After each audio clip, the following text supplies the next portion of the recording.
மல்லிகா மாம்பழம் என்பது ஒரு பிரீமியன் இந்திய ஹைபிரிட் மாம்பழ வகை. இது நீலம் மற்றும் தஷேரி மாம்பழங்களை கலந்து கொண்டு உருவாக்கப்பட்டது. இது அதன் அற்புதமான ருசி, கவர்ச்சியூட்டும் வடிவம் மற்றும் சிறந்த பல நித்தியத்துக்கு பிரபலமானது.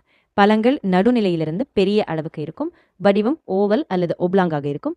ஆரம்பத்தில் பச்சை நிறத்தில் இருக்கும்போது நாக்கில் ருசி வரும் முன்னும் மஞ்சள் நிறம், கொஞ்சம் ரோஸ் நிறம் வரும் வரை மாறும்.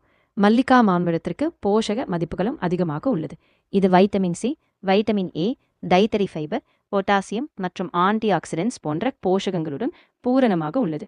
இது ஜீரண ஆரோக்கியத்துக்கு உதவும், கண் ஆரோக்கியத்தை மேம்படுத்தும் மற்றும் இயற்கையான சக்தியை வழங்குகிறது. மல்லிகா மாம்பழ மரம் நடுநிலையிலான அளவை கொண்டது. இது கட்டாயமாக பழங்களை தருகிறது.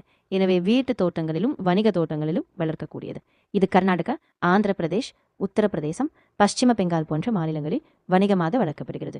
ஜூன் முதல் ஜூலை வரை இது பழுத்து கிடைக்கும். எனவே அதன் அற்புதமான ருசி, தரம் மற்றும் ஆரோனா திறன் காரணமாக இது விவசாயிகளிலும் ஏற்றுமதி செய்வோரிலும் மாம்பழ விருப்பாளர்களிலும் ஒரு பிரியமான வகையாக உள்ளது.